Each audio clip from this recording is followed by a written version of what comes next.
Welcome back to ತೃಪ್ತಿ vlogs. ಇವತ್ತಿನ ವಿಡಿಯೋದಲ್ಲಿ ಗೋಧಿ ಹುಗ್ಗಿ ಮಾಡೋದು ಹೇಗೆ ಅಂತ ನೋಡ್ಕೊಂಡು ಬರೋಣ.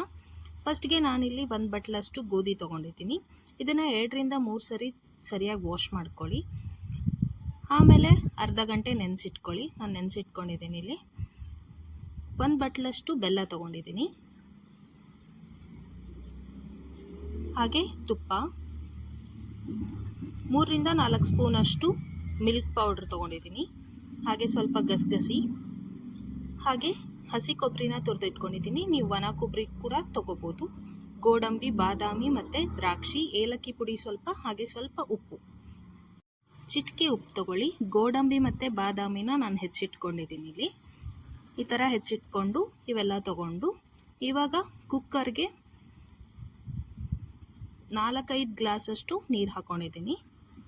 ಹಾಗೆ ನೆನೆಸಿಟ್ಕೊಂಡಿರುವಂಥ ಗೋಧಿನ ಹಾಕ್ತಾ ಇದ್ದೀನಿ. 2 ಸ್ಪೂನಷ್ಟು ತುಪ್ಪ ಹಾಕ್ಕೊಂಡು 5ರಿಂದ 6 ವಿಷಲ್ ಆಗೋವರೆಗೂ ಬಿಡಿ.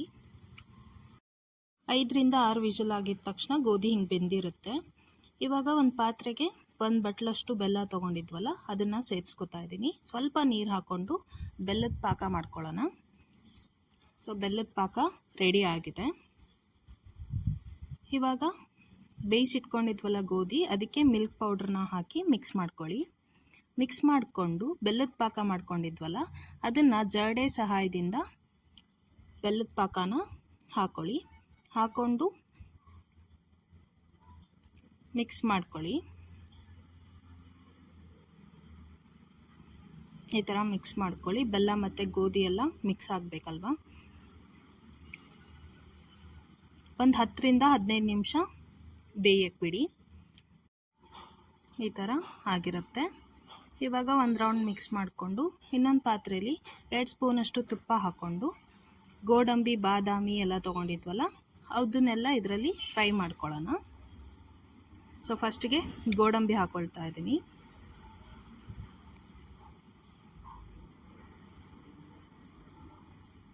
ಸೊ ಸಣ್ಣ ಉರಿಲೇ ಇಟ್ಬಿಟ್ಟು ಫ್ರೈ ಮಾಡ್ಕೊಳ್ಳಿ.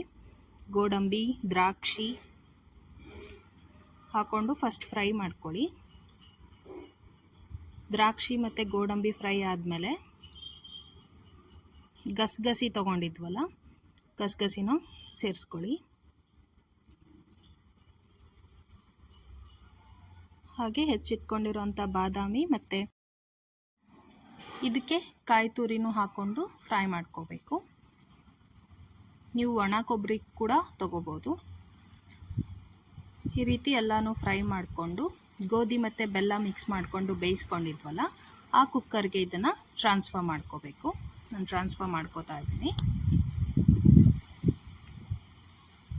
ಇದೆಲ್ಲ ಹಾಕ್ಕೊಂಡು ಒಂದ್ಸರಿ ಮಿಕ್ಸ್ ಮಾಡ್ಕೊಳ್ಳಿ. ಈ ಥರ ಚೆನ್ನಾಗಿ ಮಿಕ್ಸ್ ಮಾಡ್ಕೊಂಡಾದಮೇಲೆ ಏಲಕ್ಕಿ ಪುಡಿ ತೊಗೊಂಡಿದ್ವಲ್ಲ ಅದನ್ನು ಹಾಕ್ಕೊಂಡು ಸ್ವಲ್ಪ ಉಪ್ಪು, ಚಿಟಿಕೆ ಉಪ್ಪು ಹಾಕ್ಕೊಂಡು ಮಿಕ್ಸ್ ಮಾಡ್ಕೊಳ್ಳಿ. ಜಾಸ್ತಿ ಉಪ್ಪು ಬೆರೆಸಬೇಡಿ.